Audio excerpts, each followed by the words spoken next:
Welcome back. It's time for us to do a little offside onside. Suspensions have been pretty popular topic and source of debate this week. I know your team had to endure one with Michael Hefner's 2-game suspension for the back checking. Hamilton Tiger Cats. Don't worry, we're not talking about them. I'm just bringing up the hit from Jason Hamilton. So Mark Cohan came out and made an interesting comment. He said any decision to suspend a player must be devoid of emotion and not open to debate.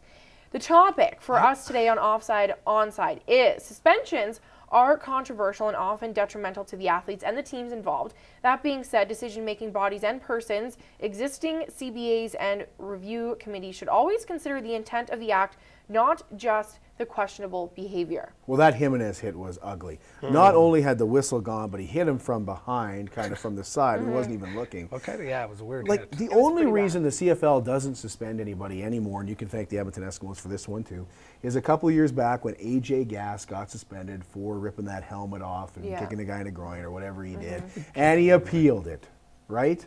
And he appealed it and won. And ever since then, the CFL has been saying no to suspensions. We'll just take the money and not suspend anybody, and because it's embarrassing for the league. But that's all well and good. But my concern here is and maybe the Michael Hefner example is a little bit better. When these people are making these decisions who have this authority, should they not be considering the intent? Not just what happened. Not just, I mean, it's one thing if you're ripping a guy's helmet off and you're intentionally kicking him. But in Michael Hefner's instance, you had described to me last week when we were all set that this player, the way he was going into the boards, if you trip up your feet or you lose your footing. Well, this was one, Carly, where, you know, this is a big one in hockey right now because there's no hitting in the numbers is what they're saying. Right. That's totally illegal. And but the problem is the way they're teaching these kids at Pee Wee now. So I come in and Michael had this guy angled properly, and then the guy sees him and then he turns his back right to him. Well, from 3 feet at about 18 miles an hour, how do you stop? Yeah. It's kind of like, I think, oh my God, Baltimore. Ray Lewis, did you watch that? Yeah. About talking about penalties. Yes. How do you stop a player? Suggs, how is Terrell Suggs supposed to? He's midair. He's midair. Is he just going to put his imaginary brakes on and say, I got to slow down? And then Michael, you know, that's the kind of way it is. You can't stop. So, you know, and it's hard in the AJHL because we don't have the financials of the CFL, the NHL, and all these big teams with camera angles. Right. But I think if you did, you'd spend a lot more money from a lot different angles to look at, as you say, maybe the intent, and take a look at what that player that Michael Hefner was hitting, what he was going. If he had continued to go, it's been a regular hit. Yeah. There's a whole big difference between what Jimenez did. Yeah, Right. Oh, Jimenez was just a joke. It was, that's an obvious suspension. There shouldn't even be debate on something There's like no that. debate. The play isn't even happening anymore, right? Yeah. Like the. What did he say? The incident that you're describing, it had the whistle blown and he still went in and hit him. That's completely different than the play is on and you don't know what's going to happen and it's a reaction play. But then there's a difference between intent to injure and reaction. Let's take it one step further then. What can be done to make sure that Jimenez should be suspended. There's no doubt about it. He should have been suspended for at least 2 games. I know they are Send meeting. that message. Look, our players are important to us, and not only players, but Canadian players like Brent Johnson are really important to the Canadian Football League. Right. And then you get a jerk like Jimenez coming off and Well, trying to injure him. the new standard now in hockey, especially in all of hockey now, is if he had been injured, what would the suspension be?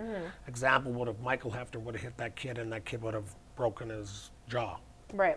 Michael might have been out for 7 games. Yeah. You know, maybe it's 3 weeks or something like that. So they're starting to gauge it by the injury. But again, it's a great debate. If the kid goes along with the check, he doesn't get hurt. Right. He turns, he gets hurt. So where's that line? And that's the one where players and coaches are having a big issue. And it starts because down in the lower levels of hockey now, they're teaching kids to spin off of hits. All right, well, we have to spin off and take another break. I would love to continue on in this conversation with you guys, but we've got to take another break. We will return with our strategy session, so stay tuned.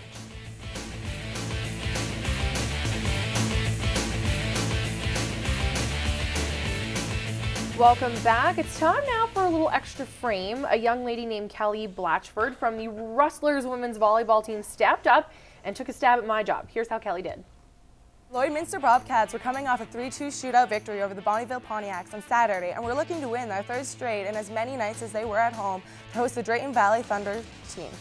The Thunder, who strike first on the power play, Shane Ottaway slides over to Wayne Gretzky, his canyon gets by Joel Miller, and Drayton Valley goes up 1-0. But the Bobcats would pull even on the power play of their own. Mitchell shoots, gets stopped, but Kyle Harris to Johnny on the spot. It's his third goal of the season, and we're tied at 1.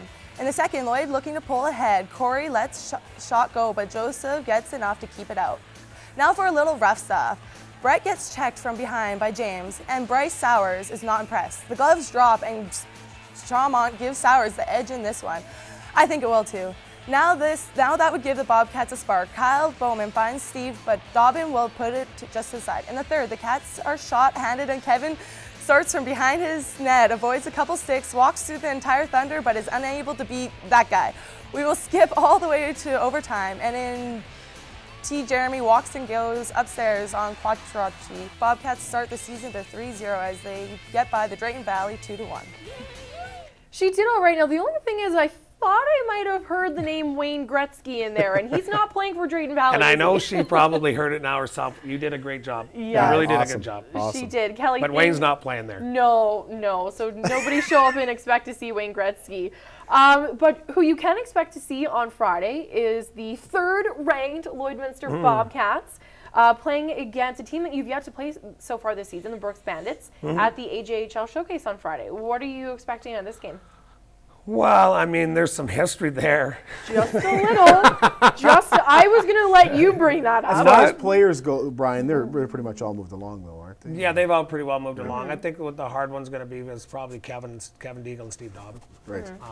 They have some of their own issues they'd like to, and I've just got to keep them kind of calm. But I'm all right with it. I mean, to me, I've moved way past it. I mean, I'd be lying to you to say I wouldn't want to beat them, but I want to beat everybody. Yeah. But certainly right now I want to have our team ready to play team hockey. I've been to 2 of these. One of them we played as a team and we looked really well, and the response from scouts in college were great.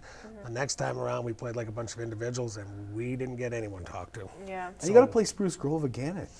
Yeah, well, you know what? We've had 2 really good games against them. I'm sure it's going to be a good one against them on Saturday, I believe. Yeah. And you got to check out a Bobcats game. We hung out in the suite Friday night. yeah. Pretty good times, eh? Absolutely. If you haven't been to a Bobcats game, the atmosphere has changed. There's a feeling when you go in the rink like the Bobcats are going to win. Well, we're going to work hard. And those suites, I can get this little plug in. You have 10 That is seconds. not owned by Rusway and it's not owned by New Cap. You can rent that. You can Talk rent to No, me. it's owned by Service You Credit can Union. have it for the little price of $350. All right, It there is you awesome. go. It's fantastic. The They suites did a are great job. awesome. Hopefully our commercial break will be awesome because we have to take one of those too, but we'll sound off when we return. Stay tuned. Welcome back. Brian's cheating. He's reading the questions ahead of time. It's time to sound off. Kurt, the first question is for you. If you weren't a radio announcer, what sport would you like to play professionally and why? Okay, outdoors, green grass, playing in the sand, beautiful women, travel all over the world. Volleyball? Lots of money, golf. Golf. Yeah. Okay, yeah. Really? Golf. Are you kidding? What do you have to do to be a professional golfer but play golf?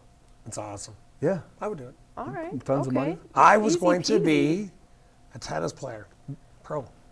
Oh Venus my Williams. gosh. Wow. No, think about it. You playing tennis? Yeah, I played I can till I picture was- you in a white skirt. I'm trying not to. You wouldn't see me Okay. like a ghost. But I did play all over Canada. Is it? Okay, well, on that note, we have to say goodbye. Kurt, thank you so much for being here. I appreciate it. Even in your Riders gear, I told you I rooted for them in the Grey Cup last year. Thanks for letting me speak once in a while. Oh, She would be playing Brian. beer bong. no, I'm terrible at that. beer pong? At the beer pong? Yeah, I'm not good at that at all. Well, cheer for us again at this year's Grey All Cup because right. we're going to be there. Okay, well, we have to say goodnight. Thank you very much for tuning in. We'll be right back at it again next week on The Gloves Are Off.